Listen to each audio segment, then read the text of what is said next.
We could come together. Now, Tim admirably admits, I appreciate what Tim said actually about Finland. I don't think Senator Vance and I are that far apart. Kamala Harris proposes to do.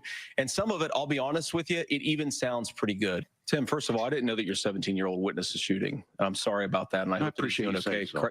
I actually agree with Tim Walz. I believe Senator Vance wants to solve this. And I think that Governor Walz and I actually probably agree that we need to do better on this. The question is just how do we actually do it? I agree with a lot of what Senator Vance said about what's happening. And I actually think, I agree with you. I think you want to solve this problem, but I don't think that Kamala Harris does. But if Tim Walz is the next vice president, he'll have my prayers, he'll have my best wishes, and he'll have my help whenever he wants it. Thank you, Senator Vance. Well, I want to thank Governor Walz. Well, I've enjoyed tonight's debate, and I think there was a lot of commonality here, and I'm sympathetic to misspeaking on things, and I think I might have with the senator. Me too, man. We could come together. Now, Tim admirably admits, I appreciate what Tim said actually about Finland. I don't think Senator Vance and I are that far apart. Kamala Harris proposes to do. And some of it, I'll be honest with you, it even sounds pretty good. Tim, first of all, I didn't know that your 17-year-old witnessed a shooting. I'm sorry about that, and I hope that he's doing okay. So. I actually agree with Tim Walz. I believe Senator Vance wants to solve this. And I think that Governor Walz and I actually probably agree that we need to do better on this. The question is just how do we actually do it? I agree with a lot of what Senator Vance said about what's happening. And I actually think, I agree with you. I think you want to solve this problem, but I don't think that Kamala Harris does. But if Tim Walz is the next vice president, he'll have my prayers, he'll have my best wishes, and he'll have my help whenever he wants it. Thank you, Senator Vance. Well, there you have it. One of the most peaceful, I think civil, actually, not peaceful, civil debates that we've seen in a while, right, Fabian? Yeah, it was interesting watching a classic, I guess you can call it classic conservative, debating with a very far left Democrat who's trying to cover himself as a moderate Democrat. So it was interesting seeing those two parallels and what they each brought to the table and how they each talk to each other. Yeah, it's really interesting because when Kamala Harris actually chose Tim Walz, I said, wow, he's going to have a hard time defending his record and trying to appeal it to moderates, specifically independents. I was like, I heard some music when I started blasting Tim Walz there. But yeah, I think this was very interesting to see because Tim Walz understood the mission. He had to appeal to the moderates, and his current policies that he implemented in Minnesota aren't so, appealing to moderates. Not at all. Seeing him try and establish himself like J.D. Vance, where he's not extreme, was actually fun to see. Yeah, he was definitely trying. It didn't succeed. All the polls we showed and that we read and that we're going to show today clearly show that people overwhelmingly left, right, and center saw J.D. Vance as the clear-cut winner. And I think it was his ability to deliver the message in a very succinct and careful way. And I think Tim Walz just didn't do that. He didn't have the ability to do that. He got stuck in certain places, and he would just stop talking, kind of almost freeze.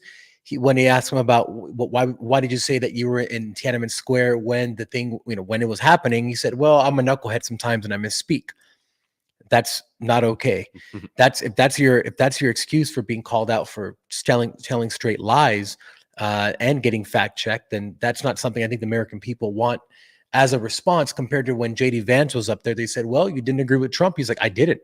And I thought he could do more, but unfortunately Congress didn't allow him. So at least he explained his position.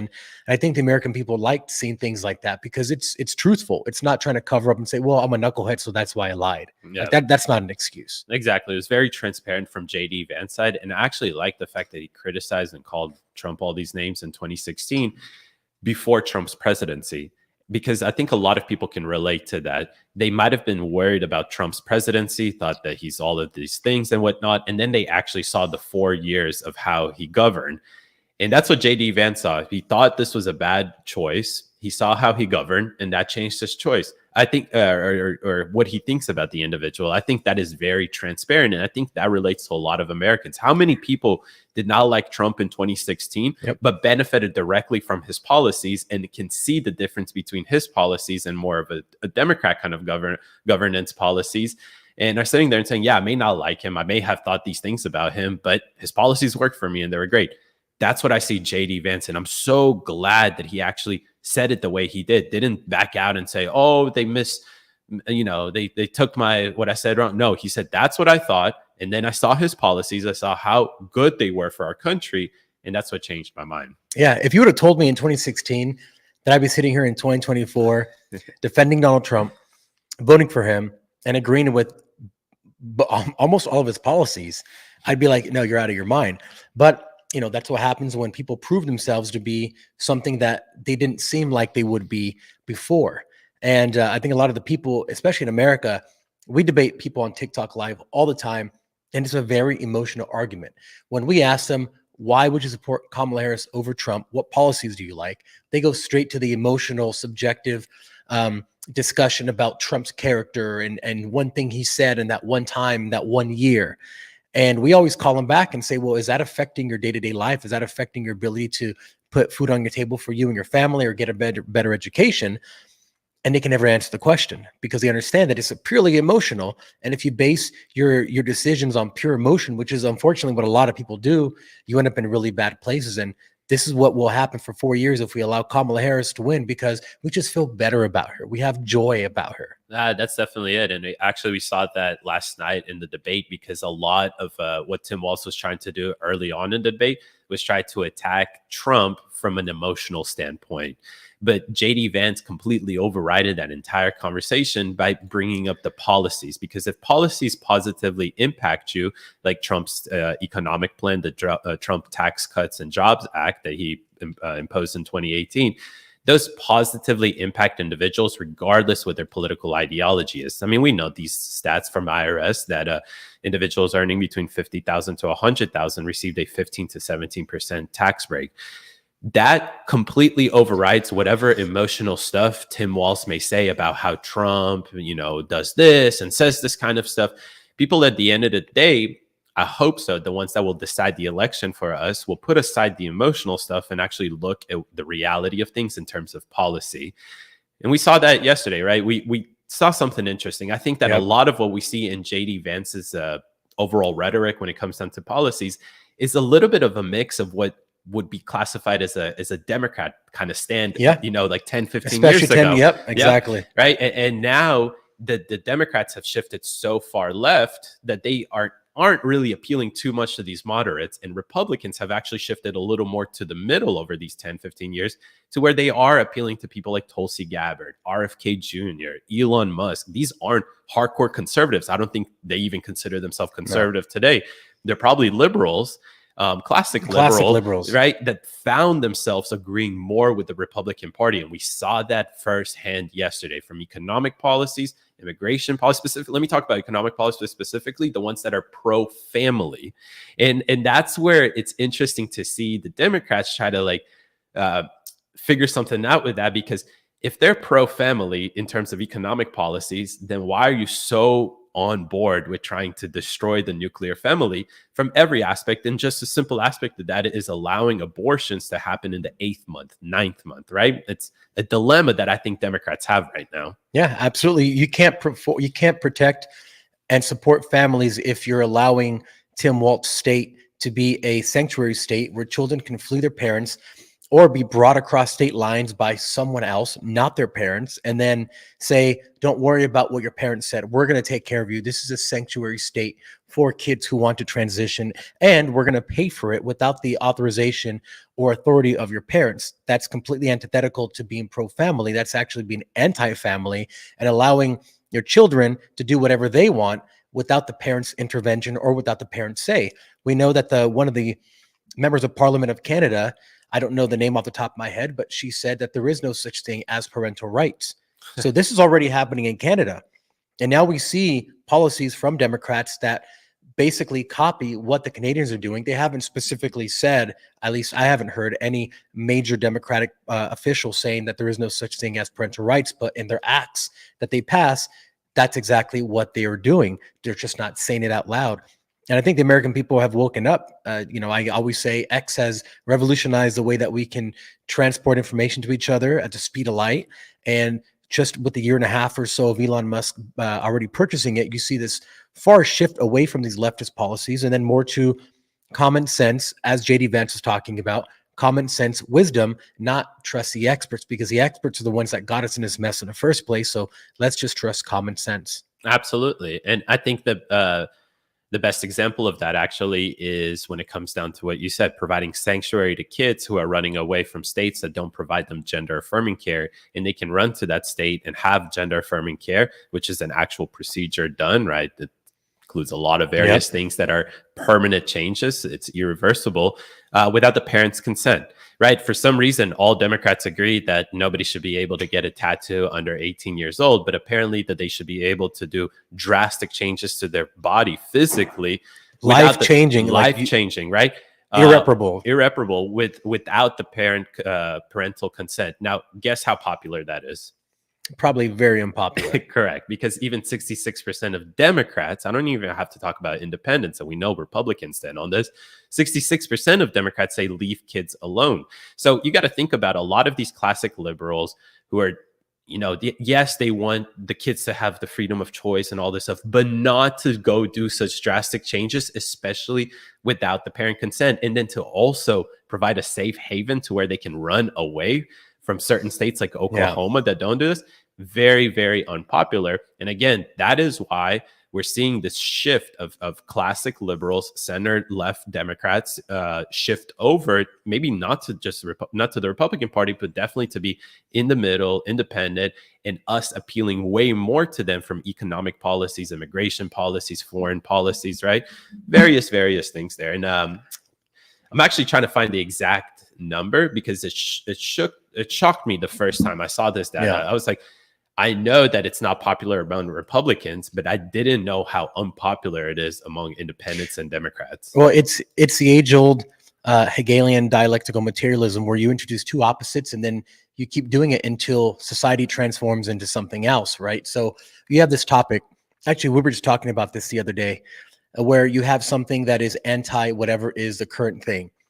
And people are going to be accommodating in a sense because they want to be nice and they don't want to oppress you or they want to infringe on whatever it is that you believe, which, in America, typically you let anyone believe what you believe or what they want to believe. So you introduce this thing that is so drastically opposite than anything else. You infiltrate universities, organizations, and over time you normalize it. You get some of those people in power into the power and board seats, and then you change the organization from the inside out to then be accommodating of that once crazy ideology or that crazy rhetoric, and then that becomes a new norm.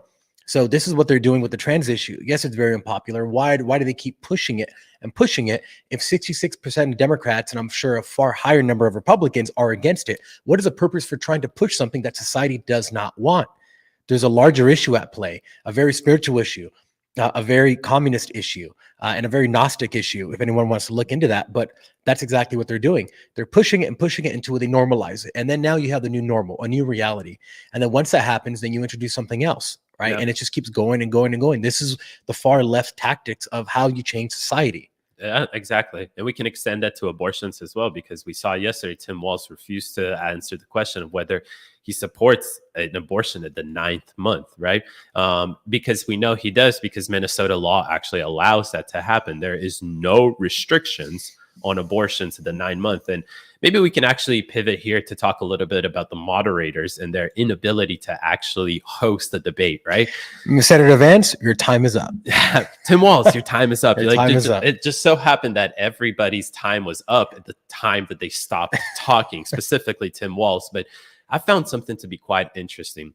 There was absolutely no limit when it came down to speaking about abortions. Nobody's mics were shut off. Nope. Nobody it's not your turn. They let them go. They let them go. And they spoke about it for 20, 30 minutes because they understand that this topic is actually more, I guess profitable. I don't know exactly how to frame it. It's beneficial for them to talk about. For Democrats to talk about.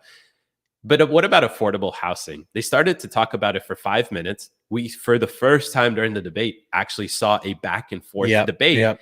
And what did the moderators do? Then they cut it. And then they interjected. And I even looked at you and I'm like, that was the first time I felt like we were actually having a real debate that wasn't being organized by mom and dad in the kitchen screaming at the kids.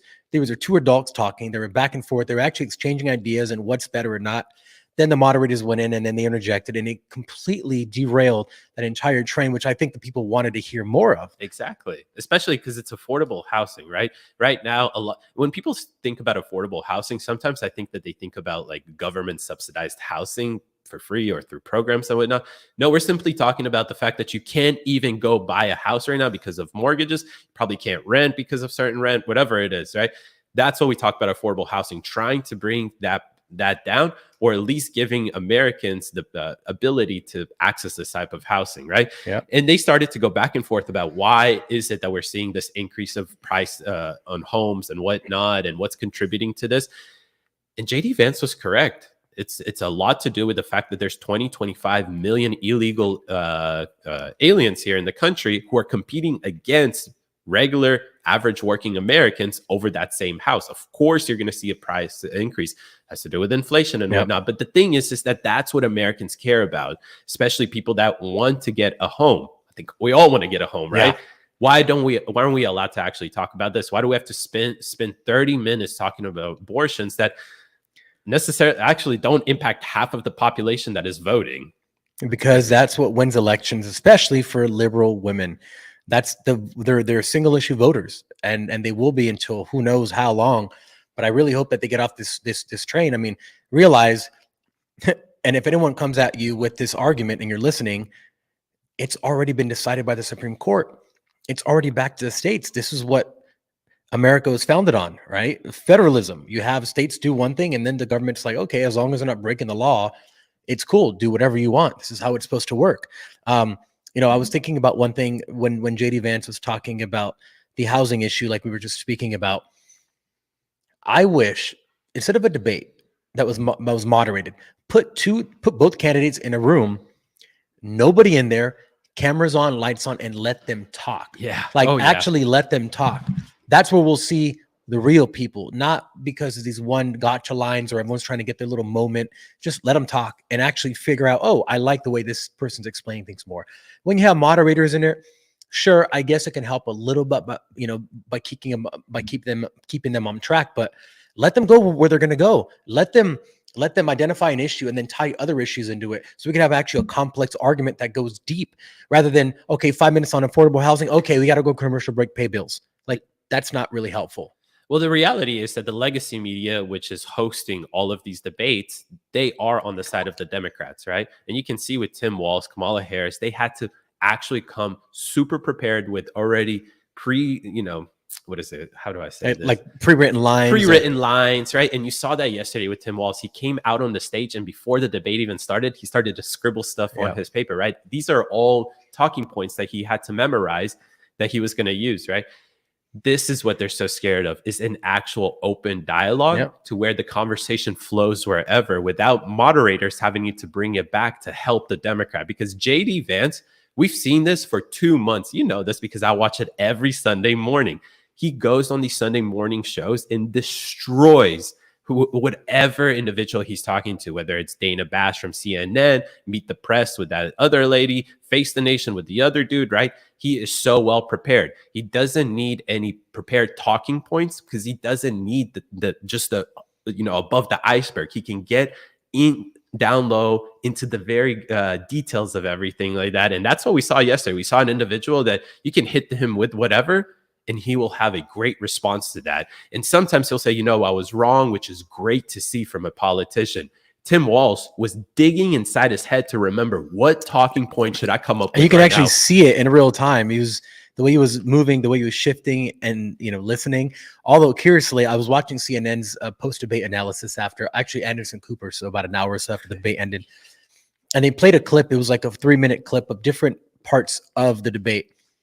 The first thing that it said, maybe the first or second, was JD Vance when he was defending himself attacking Donald Trump. That was the first thing that they played. And I was like, how is this helping the American people? Like there was no substantive policy that he was talking about that actually helps someone. It's all emotional. And then I went on other sites, left-leaning sites, and I saw the same thing. So of course they weren't actually talking about the debate. They were talking about what JD Vance said in this one instance at this one point. And the moderators can help get those talking points, help get those little clips out because of the questions they ask. Exactly. Which is terrible.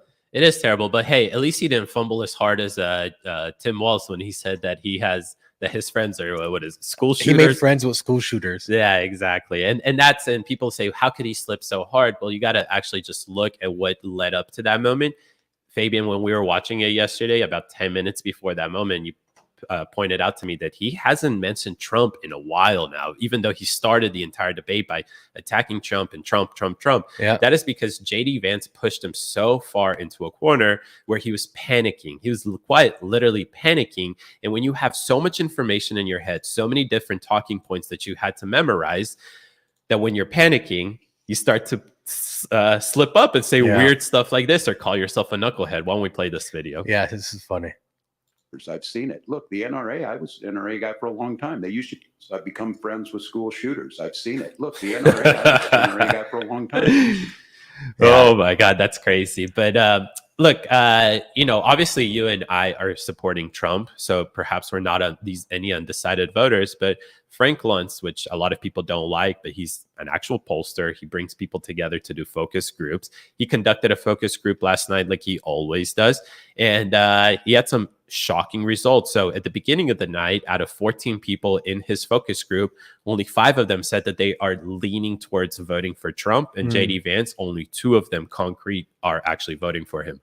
Well, just after the first commercial break, he already had 12 or 10 of them saying that they are now leaning towards JD Vance and Trump. And at the end of the night, it was 12-2.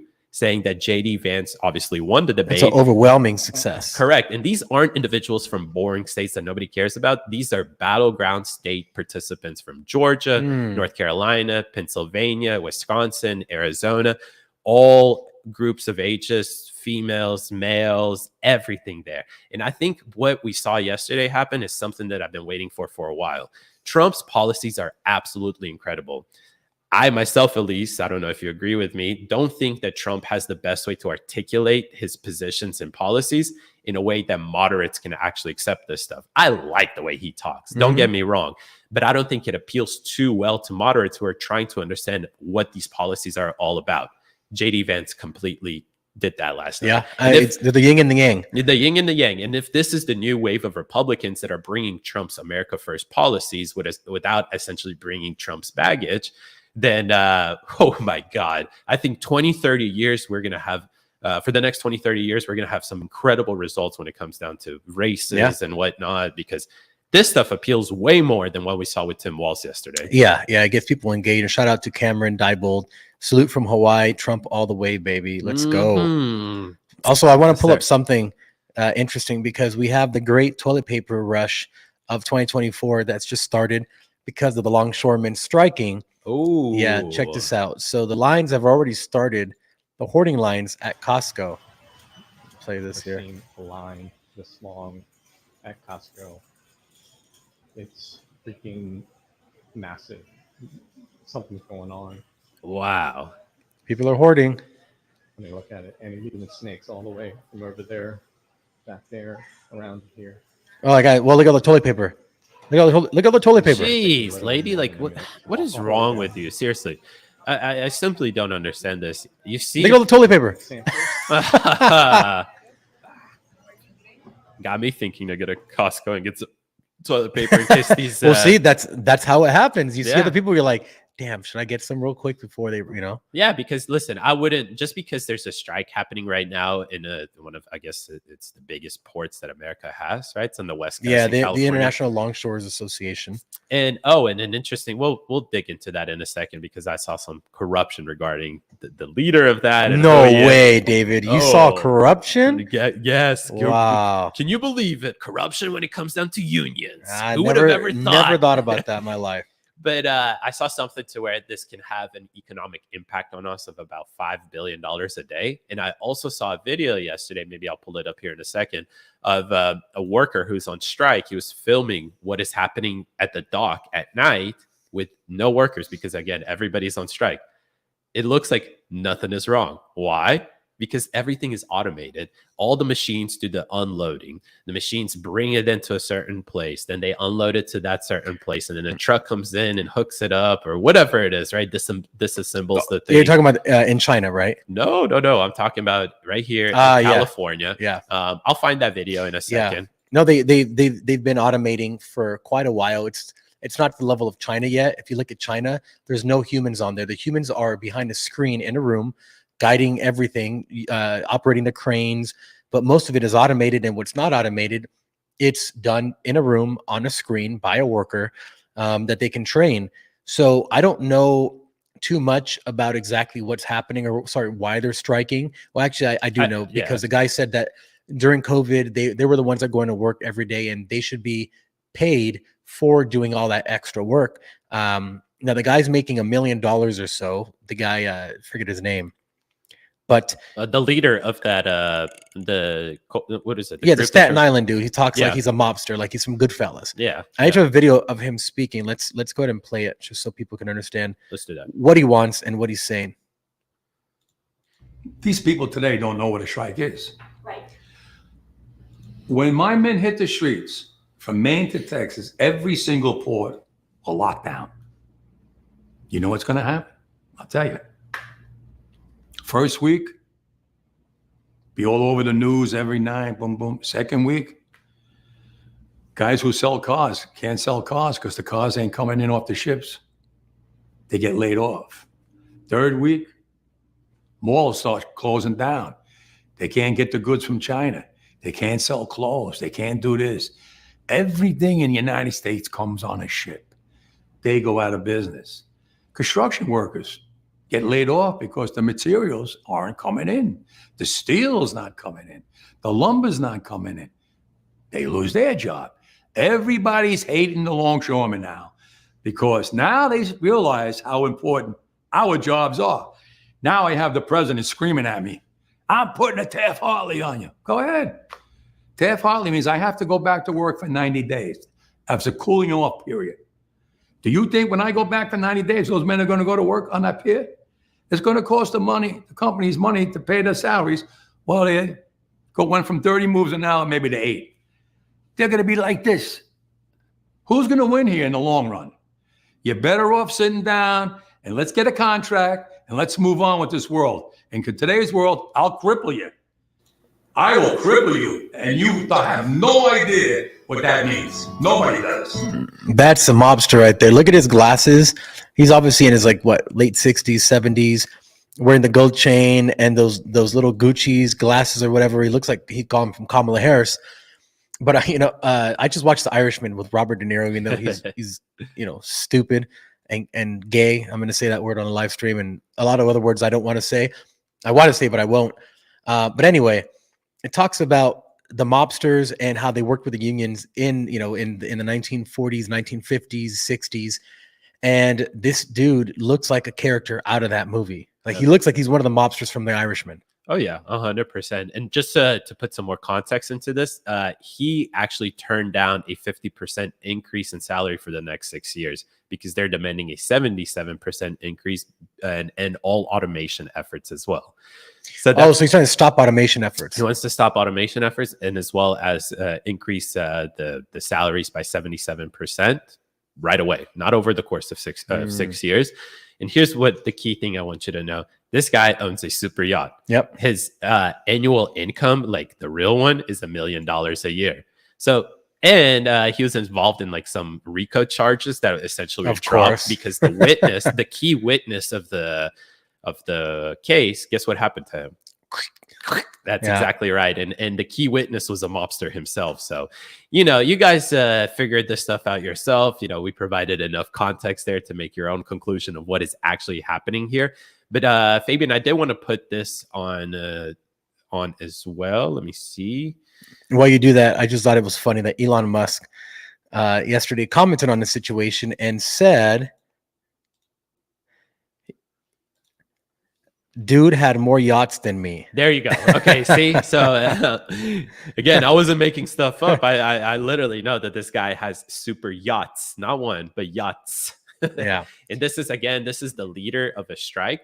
He wants, you guys heard him. He will literally, he's kind of advocating for an economic crisis, an economic collapse. And I wouldn't be surprised if he has this bunch of shorts against the economy right now, trying to make some money on that. Yeah. But That would make sense in true mobster fashion. this is what's happening. So no workers right now are working in the California port, but as you can see, obviously some kind of, things are still happening there. So this is what they're pissed about. And my question is this, okay, so if we stop automation, what is that going to do? How is that going to benefit America? And I also want you to think about this when they say we need to kind of stop AI or all of this stuff. China is not going to stop that. Nope. So that They're means, actually ahead of us in these AI port by using AI in the ports. Now, this is right where I grew up around, right there in Long Beach. That's one of the biggest ports in the entire world. I think something like a very large percentage of all the products that come into the U.S. come in through Terminal Island there in Long Beach. So it is coming. We can't stop it. There was a book called The Driver in the Driverless Car. Incredible book. And what he was talking about, I read this maybe 2015-ish, 2016. And he says you can't stop the oncoming automation of everything. But what's going to happen is that when it starts taking jobs away, you're going to start having people riot and strike against this. People rising up and striking against Uber once Uber becomes more automated and starts kicking off drivers, doesn't need them. You're seeing the beginnings of it right now with this Longshores Association striking because of automation. It's not the more money they want. I'm sure it's the more money they want, but they're also trying to secure their jobs. And unfortunately, we're coming to a place where it's just going to butt heads, technology and human workers. We see that happening with AI all over the place in every sector. And now we're seeing the automation happening on shores, which is pretty incredible because those things are extremely heavy. Mhm. Those crates and the way they move and where they have to go, that's a lot of work. It's a very stressful job. Yeah. And those people, unfortunately, they're going to have to find something else to do. Now, Andrew Yang talked a lot about this when he ran for president in 2020, but he's like, Biden was like, oh, we could just re-educate them. We can teach them how to code. Well, the retraining rate to job entry rate is extremely low. It's something like 5 or 6%. Mhm. Because he was saying, who's going to hire a 55-year-old coder who just got out of coding school when he could hire like a 21-year-old coder, That is true. right? Who's been doing this for much longer than just their formal training. So it's going to be an interesting thing to see, and not only in this industry, but in other industries as well. Mhm. Trucking industry, Uber drivers. I don't know why we haven't seen it in automating fast food places with fast food Well, workers. it's happening. Yeah. It's going to come, right? There's a term for this: technological unemployment. Unfortunately, Yeah. as we advance as a society, as we advance our technologies, certain jobs are going to become automated, like we're seeing right now, and that will remove certain jobs from the workforce. But here's the key thing that we can actually focus on here. At the end of the day, somebody's going to need to manage these machines as well, right? Provide maintenance for them and whatnot. So you are technically creating jobs that are replacing jobs. You know what I mean? We're not going to lose jobs because of this. We're going to probably flatline or something like that, because you still need to create jobs in order to maintain these robots and manage these robots and code these robots and all this various stuff that comes into it, right? Absolutely. Mechanical engineers, people trained in robotics, people trained in things like hydraulics, which all these things run on hydraulics. The fluids that get input in, the energy required to fuel them, the batteries that they run on. Like, these are all new industries that are growing. So unfortunately, maybe for the people who are older, it'll be very hard to get trained in those new areas. And I don't know the answers to what you do about that or how you take care of them. But this happened in every industrial revolution that we've had. And I mean, we're still here kicking. So I don't know. It seems to me that we're just becoming more efficient. And I understand that comes to the consequences of certain jobs being completely, I guess, wiped out. But then you have to think about it. Like you said, if we had that same mindset during the Industrial Revolution, we would have still been stuck at the era that we were during that Riding revolution. Riding horses, right? Because if we make roads, we're going to take away the jobs for the people who are, what is it called? The people riding the horse, like bringing you around town and whatnot, right? Well, Elon Musk actually said this about his assembly line for Tesla. When they were trying to automate everything to make it as efficient as possible, they were actually being inefficient. So he spent, this is a very famous story where he would sleep in the factory because he needed to solve an issue that he was having with his supply chain logistics or his assembly line. And he came to the conclusion that the more automation you have, if you automate the last 10% or so of your assembly line, it's actually inefficient because you need humans in there with the professional eye looking at things, and you need some assembly to be done by humans. Mhm. So He created a combination where the humans and the AI or the robots are working together to create the final product. So I think if the smartest person, as far as I'm concerned, when it comes to assembly lines and growing businesses currently alive, if he's saying that, then maybe there's hope for humans in assembly line or warehouse working as well. There definitely is. And one thing that I wonder how Democrats, deal with this is because and I don't know if this is actually true, but I would think that the more technologically advanced we are, the more, automated we are, I think that is more friendly for the environment. So I don't know how they're going to be able to handle that, right? They're like, in one way, they're pushing for more environmentally friendly procedures and overall everything when it comes down to how businesses operate. But then they are struggling because they are the union people, right? And somehow they're going to have to support this stuff, right? Yeah. And, this is why, and I've talked about this for a while, I support UBI. Just like Elon Musk does, because when you have, if you're a shop owner, let's say you're a business owner or whatever, when you hire humans, that comes at a cost. You have people who don't feel good when they come in, are going to be less efficient. They have to take breaks. They take family leave, paid vacation, paid time off. You got to pay for their insurance. You got to match employee contributions to the 401k. You have to do all these things.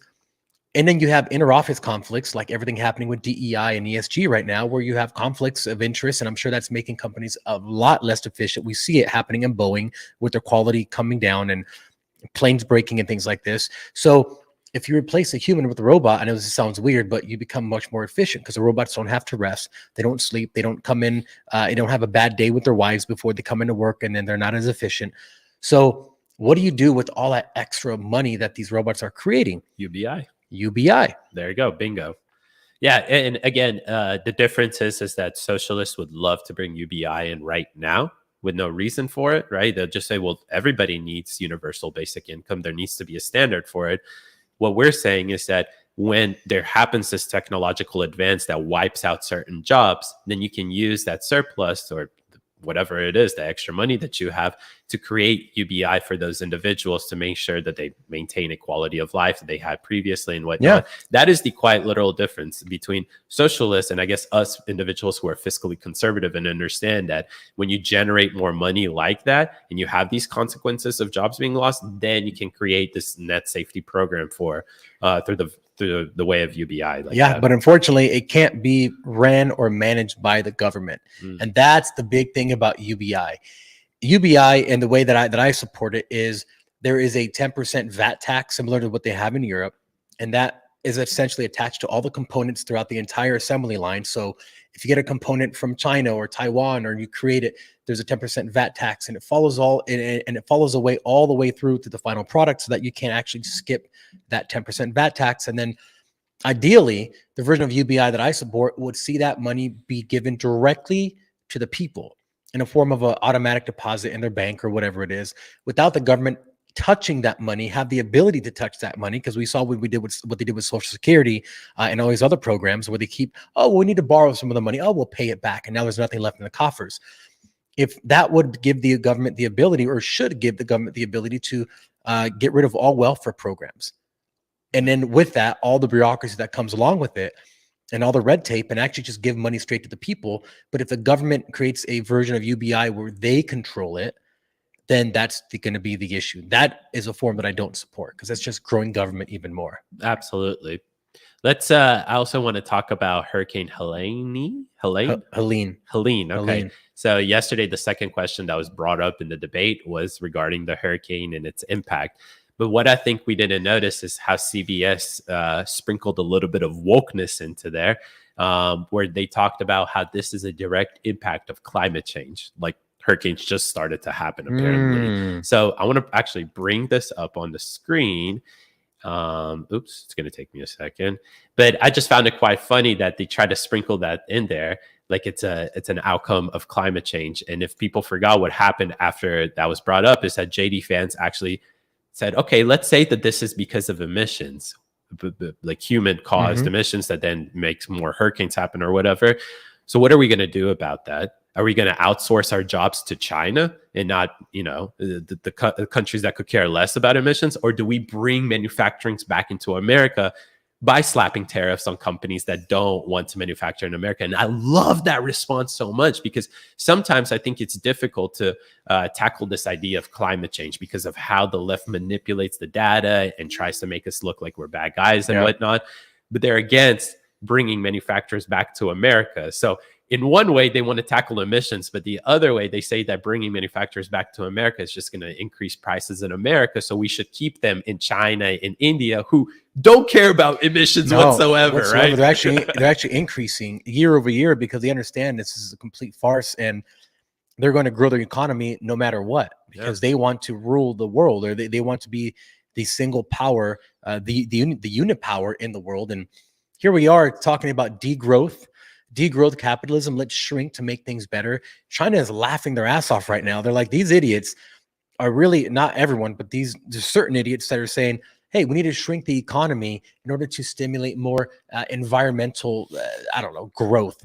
Meanwhile, China is laughing because they're making all of our stuff, not abiding by any kind of Paris climate accords, and they're selling us back the stuff that they make at cheap labor and taking our money and then buying our debt and buying our companies with this. So it's insane. This is a cyclical cycle that it can't continue. And the people that propagate this stuff, I would call them woke, useful idiots, because they sit there and they believe that if we're going to force America to reduce to the zero emissions thing, that is going to have an overall impact on all the emissions on Earth. And by the way, no non-government study has found that our human impact, aka emissions that we produce, somehow influence the climate change. And nobody here is arguing that climate doesn't change. You look at the history, we know that, right? The question is, how much do we influence it? In no government study, zero government funded studies have found that emissions caused by humans somehow make the earth hotter or cooler, or whatever argument that they want to turn around. But yet they're advocating for such drastic changes in the United States without focusing on key players like China, like India. And they'll actually cite crazy sources like that China put out. Well, we reduced our emissions by 50%. China, who has a brown cloud annually because of the amount of pollution that they put in. How about these people travel to China like my sister did, and then they can experience all the nasty shit that's on them, that washes off them when they go back to the hotel room at night, because they realize, why is all this stuff coming? Oh, it's the pollution that's in the air. Absolutely. And China is terrible. And I don't understand what they're doing, because they have a decreasing population, especially since they instituted the one-child policy back in the 80s, I believe. They have a decreasing population. Now their workers have their own ideology. I don't know the exact name in China, but it's called like do no work. People who are just fed up with doing exactly what they're being told to do, and now they've taken it upon themselves to do nothing. So people with degrees, it's actually a pretty incredible revolution, because they're fighting against the government by doing nothing. Yeah, they're actually not protesting. They're not trying to start a revolution. They're just not contributing to the governmental to the society like the government wants them. You have people with degrees who are doing Uber Eats driving, because just for them, that's part of the resistance, is do nothing. And it's really interesting how the government's going to come in and fight it unless you force labor. And we know that does, they already do that, but to do it to the whole population, it's not something that's going to really benefit them or make them want to have children, which is what China needs more than anything else right now. But with their strict immigration policy, I don't know how they come out of that, because they don't want immigrants to come into the country. Then people don't want to work. Like, what are they going to do? They shot themselves in the foot with that one-child policy, right? Because what ended up happening over time is that now you have 12 million single men. And it's essentially what would happen. The reason they got to that is because a family, let's say that the first baby they had was a girl.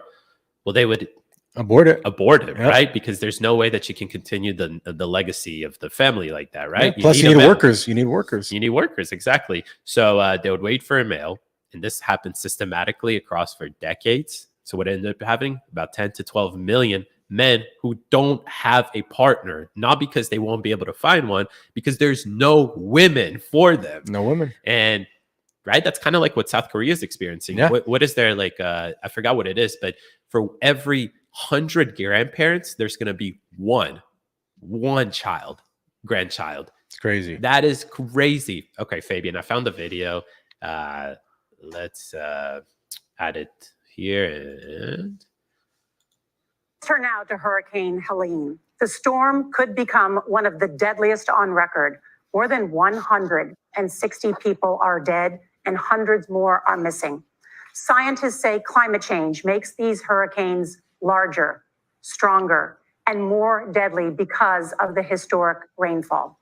Senator Vance, according to CBS News polling, 7 in 10 Americans and more than 60% of Republicans under the age of 45 favor the U.S. taking steps to try and reduce climate change.